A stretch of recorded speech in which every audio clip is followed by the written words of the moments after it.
Okay, so it's been about 8 months since we bought the CrossFire CF140 for Braden's birthday.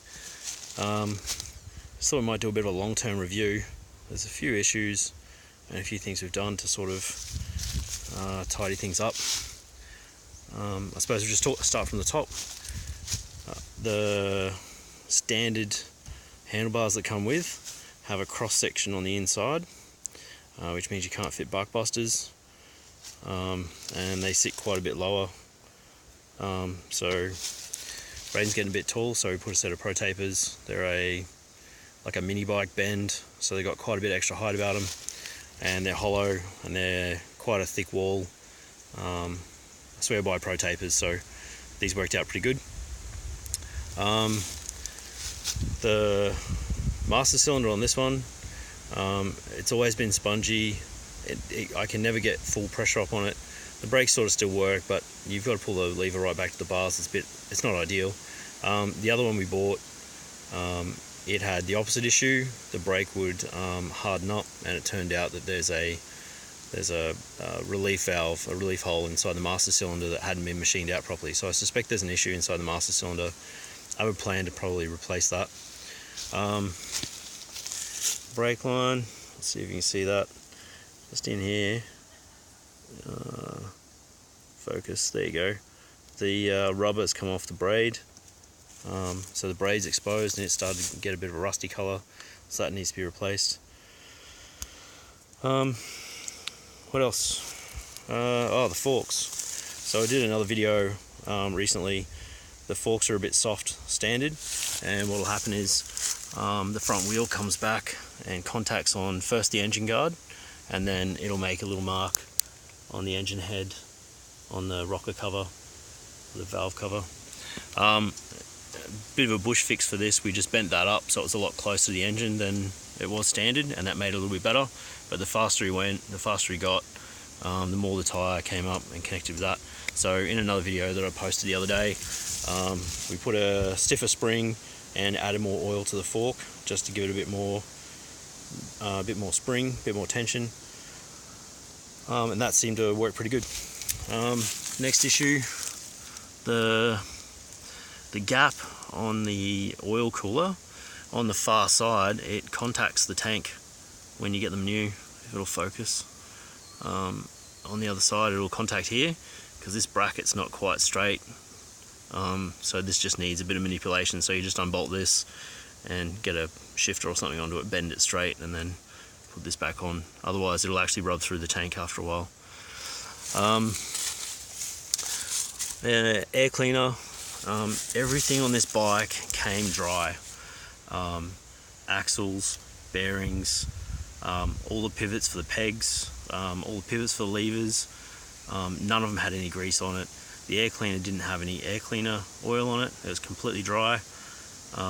So you have to do a little bit of just general maintenance before you start riding them, just to make sure that they don't wear out super fast. Big issue we had when we went to Rover Park was this this peg assembly in here, where the bolt runs through into the chassis. There's a big dag weld right in the thread, so when they put the bolt in from the factory, they've just wound that in hard, and it's just stripped the shit out of the bolt. As a result, most of the weight that was being carried when he stood on the pegs was off this little tiny locating bolt here, and he had one little off at Rover Park, dropped it, it bent all this, pulled the bolt just clean out of the thread. And so I've done this dodgy fix where I've got a bolt that I borrowed off the guys at Rover Park because they're brilliant, and we just bashed it in there while I was swinging it with the ratchet. We just hit it with a hammer. It was kind of brute force and ignorance, but it got the job done. Consequently, the peg at the moment is sitting like that. What I need to do is get that bolt out, which is going to be a mission, get a tap out the hole to get all the weld dag out of the thread, and hopefully repair the thread, put a new bolt in there, and hopefully that holds a bit better. Gearbox is 4 up, which means neutral's down. You have a hell of a time when you're going down gears, because if you go down one too many, you find yourself in neutral, and that's just great news, especially if you're going into a corner. Side stand, again dry, no lubricant on it from standard, but these this fork assembly that attaches the swing arm, the side stand, that was spread way too wide, so when you put the bike over, it actually felt like it was going to eject itself over onto the ground. So I had to pull that off and just beat it into submission until it was parallel, and flip the spring over too, because the spring was actually upside down, which meant that it wasn't pulling it up properly and it had not enough tension. So I got that sorted. Works pretty good now. Just generally speaking, all the fasteners on these things are the cheapest, lightest weight, softest steel that you can get. So it pays as you repair something to just, you know, yank it off,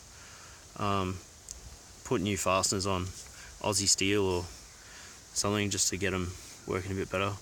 Braden does a great job of keeping his chain nice and wet, so it works out alright. The rear brake, they make a horrible noise from standard. If the wheel's misaligned, it'll make this chuff chuff chuff sound as the wheel spins, so they're really sensitive to wheel alignment in the rear swing arm. Rear tyre is basically made of putty, so this is a Maxxis motocross tyre. This bike had 22 hours on it before I basically deemed the back tyre to be worn out. It just was torn apart, knobs coming off it, all sorts of stuff. Rover Park is pretty rocky, and we're out there, maybe did 10 hours out at Rover Park, and it just shredded the tyre. So this is a fairly hard compound, but it's a motocross tyre, and knobs are bigger, and yeah, it should last a lot better. Exhaust, funnily enough, that exhaust is sideways. When I put it back on last time we had it off, I put it on around the right way up, so obviously the fasteners have come loose and it's just rattled itself around to sideways. Braden bent his rear brake lever, so when he straightened it, scratched all the paint off it, so he's painted it, so that's not standard, they're normally black. But one of the things that's really weird is this here. This has like a sleeve on the inside, and I guess when it was designed so that this can bolt up hard to the chassis, and that would give it enough tolerance that this can articulate, and then there's a lock nut on the other side to keep it in place. What we found though is if you do that up tight to the chassis, it binds this up, and then your rear brake doesn't work. So you actually have to do this up loose, which means there's about probably 2 millimeters of gap between the flat face of this bolt and the flat face of the chassis, which means all the weight when you push down on this is carried on the thread, as far as the leverage or the this just gets loaded up anyway. So there's no actual I've got a plan. We discovered that while we're away, so I've got a plan to pull this out, find the appropriate size washer, and then put it in so it actually binds the flat surface of the bush inside here against the chassis and makes it a bit more structurally sound. Kickstarter, this is an upgraded Kickstarter over old models, so it doesn't have that silly flop out assembly that fails pretty poorly. Yeah, I think that might be about it. These breather hoses, they come out, they just come off all the time, they just fall off. I've got a plan, I think, to just drill a hole in the center of this nut and run a piece of fuel safe hose over here and down into the steering stem end, so if it does fall over, it should airlock a little bit and stop it from spewing fuel out everywhere. But also, if it does come off here, at least it's captured secure in there and you won't lose it. We've got 2 other CrossFires besides this bike, and this is the only one that still has a breather on it. So yeah, that's about it. Overall, it's been a pretty good experience. You might ask why we bought a Chinese bike over buying a second-hand Japanese bike. These things are, just over $1,000 Australian, and for that sort of money, getting a similar size bike, a second-hand Japanese bike, you've got a lot of work to do. New tyres, freshen it up, clean carbies, tune them, that sort of stuff. So there just really wasn't anything on the market in our sort of money.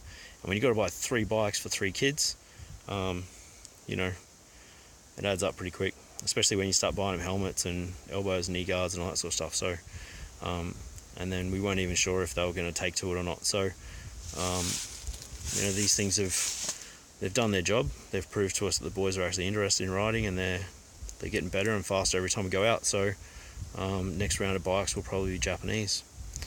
Anyway, that was going to be a 5-minute video. Turned out to be over 10 minutes, but that's our long time review after 8 months.